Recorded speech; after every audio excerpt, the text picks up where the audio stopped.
two are not necessarily in contradiction to each other. I think gut instinct and emotion are very much part of it, and fear will play a great deal to do with this, have a great deal to do with this campaign. The fear of, we must cling on to nurse for fear of something worse, which is what the Prime Minister has been and will continue to play on very significantly. But I was just very struck by this morning's interview with the Prime Minister, in which he addressed what for me is the most important issue, which is sovereignty, and he redefined it. He was so keen to slip away from it because it's so dangerous for him. The argument is that Britain will still have no control over its own laws, that the laws of this country will be dictated in significant measure, if not in great measure. Although he said there would be a mechanism, he said they are looking at a mechanism to try and look at a way of making UK laws. He is clinging to his apparent concession that he's wrung out of them, not to sign up to ever closer union. That is a meaningless thing. The thing is that we in Britain will continue to be bound by the judgments of the European Court of Justice. And although the Prime Minister has floated some kind of constitutional settlement, this is a nonsense, because there is nothing that can override that superiority while we continue to be signed up to the EU. It's interesting that opponents of the European Union are very and understandably vexed that we appear not to have the ability to make our own laws, but don't seem to be vexed that we appear not to have the ability to decide whether we go to war or not. You could have a situation in the next few months where Turkey and Syria could that Russia and Turkey could find themselves at war. What happens then? We are then bound to go to war on Turkey's behalf because Turkey is a member of NATO.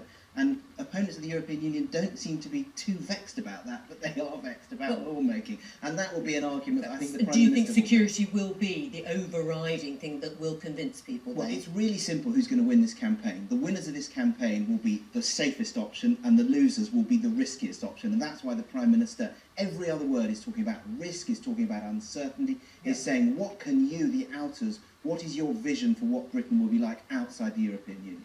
We'll hear more from you later on in the programme. And as we've been hearing, as soon as David Cameron announced the date of the referendum, members of the Cabinet were given free rein to campaign on either side of the argument. So who will be campaigning to stay in and who will be campaigning to leave?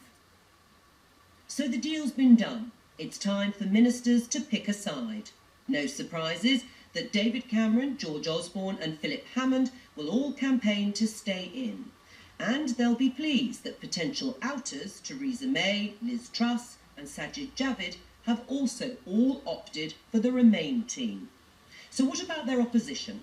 Chris Grayling, Priti Patel, John Whittingdale, Theresa Villiers and Ian Duncan Smith will be campaigning to leave, and they will be cheered that Michael Gove, after much soul-searching, has also plucked for the Leave camp. However, there's one big name waiting on the sidelines. Boris Johnson. Pollsters claim his support could sway a lot of voters. Surely it can't be long to wait now.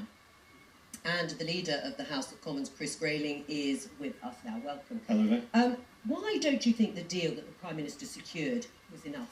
Well, the Prime Minister's made some progress in his discussions in Brussels, and we all give him credit for that. But does this represent a transformation that would say to me we should stay within the European Union? No, it doesn't. I think our membership of the European Union holds us back. I think there are decisions that we should be taking in the interests of our country.